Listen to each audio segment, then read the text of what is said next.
Welcome to my channel Afroza dot সম্রাট kitchen. আজকে আমি তোমাদের দু ধরনের পকোড়া বানিয়ে দেখাবো।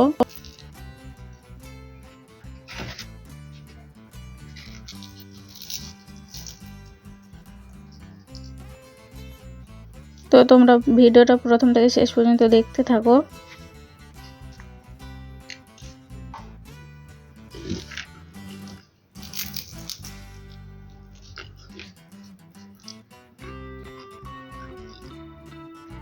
তো আমি পকোড়া বানানোর জন্য প্রথমে আমি এখানে নিয়েছি 6টা ছোট সাইজের পেঁয়াজগুলোকে আমি পাতলা করে কেটে নিয়েছি।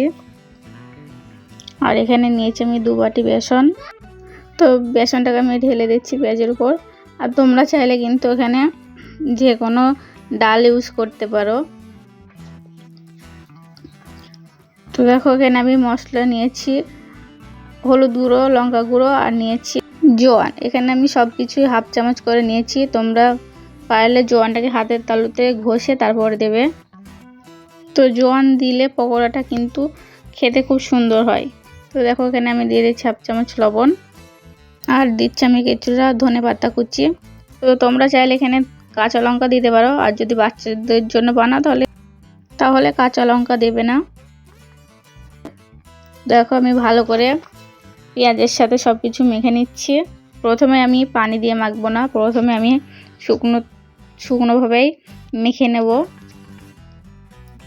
কারণ পেঁয়াজ থেকে পানি ছাড়বে। প্রথমে পানি দিলে কিন্তু ব্যাটারটা ভীষণ পাতলা হয়ে যাবে। তো দেখো আমার ভালো করে শুকনোভাবে মাখা হয়ে গেছে। এবার আমি অল্প অল্প করে পানি দিয়ে মেখে নেব। এখানে আমি 1 বাটি পানি নিয়েছি। তো দেখো আমি প্রথমে একবার পানি দিয়ে ভালো করে মিক্স করে নেব।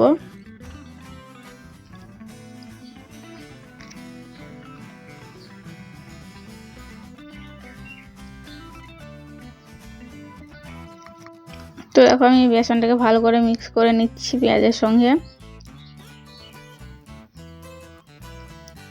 তো এখানে আমি আরো কিছুটা পানি দিচ্ছি আর ভালো করে মেখে নিচ্ছি।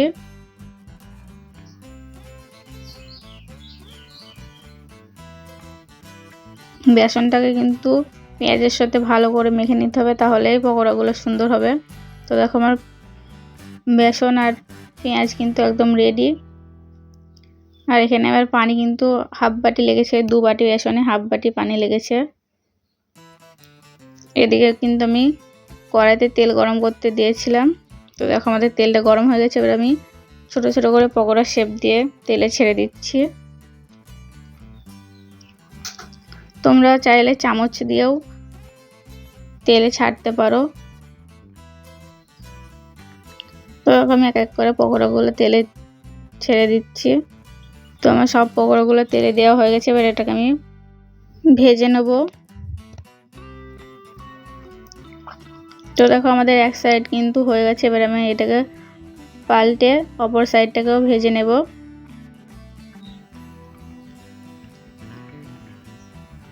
আর আমি কিন্তু গ্যাসের ফ্লেমটাকে লো টু মিডিয়াম রেখেছি। গ্যাসের ফ্লেম যদি হাই থাকে তাহলে কিন্তু উপরটা পুড়ে যাবে আর ভিতরে কাঁচা থেকে যাবে। তো এটাকে কিন্তু কিছুটা সময় নিয়ে ফ্রাই করতে হবে। তো দেখো আমাদের অপর সাইডটা ভাজা হয়ে গেছে। আমি আরেকবার উল্টে পাল্টে এটাকে ভেজে নেব, যাতে ভালোভাবে ফ্রাই হয়ে যায় এটা।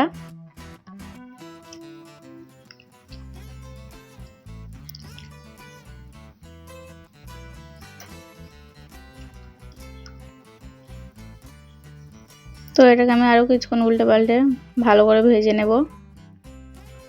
তো দেখো আমাদের পকোড়া কিন্তু ভাজা হয়ে গেছে। এবার আমি তুলে নিচ্ছি।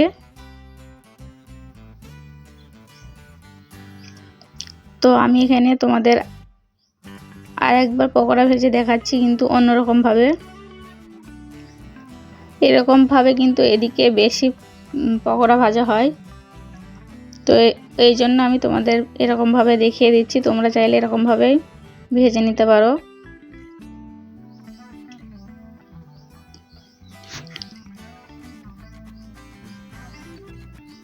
তো এরকম সব ছাড়া হয়ে গেছে পকোড়াগুলো। এবার এটাকে আমি ভেজে নেব।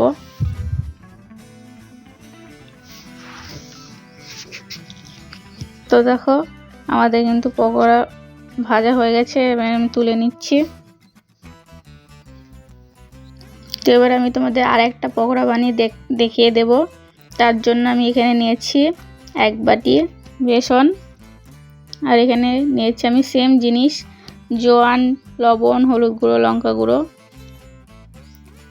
তো এটাকে ভালো করে আমি মিশিয়ে নেব।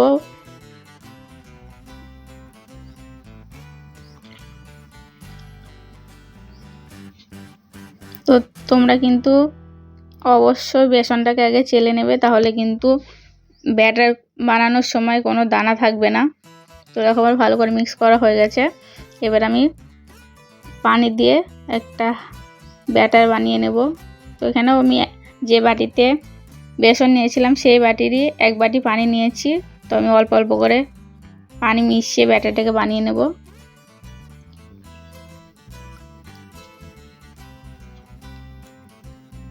আর ব্যাটারটাকে কিন্তু ভালোভাবে ফাটাতে হবে। বেসনের ব্যাটারটা যত ভালো হবে পকোড়াগুলো কিন্তু তত ফুলবে। তো দেখো তোমরা দেখে বুঝতে পারছো যে আমি ব্যাটারটা ঠিক কীরকম পাতলা করেছি আর কীরকম ঘন। তো এখানে আমি এরকমভাবে কাঁচা আলু কেটে নিয়েছি গোল করে। তোমরা যতটা পারো ততটা পাতলা করে কেটে নেবে। আর এখানে আমার কিন্তু পানি 1 বাটি বেসনে 1/2 বাটি পানি লেগেছে। তো দেখো আমি আলুগুলোকে ভালো করে বেসনে মেখে নিচ্ছি, আর ওদিকে আমি তেল গরম করতে দিয়েছি।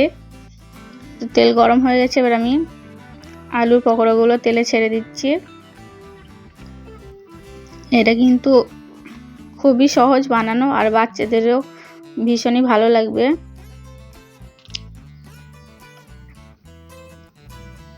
তো দেখো এটা কিন্তু ফ্রাই করা হয়ে গেছে এক সাইড, আমি অপর সাইডটা উল্টে ভেজে নিচ্ছি।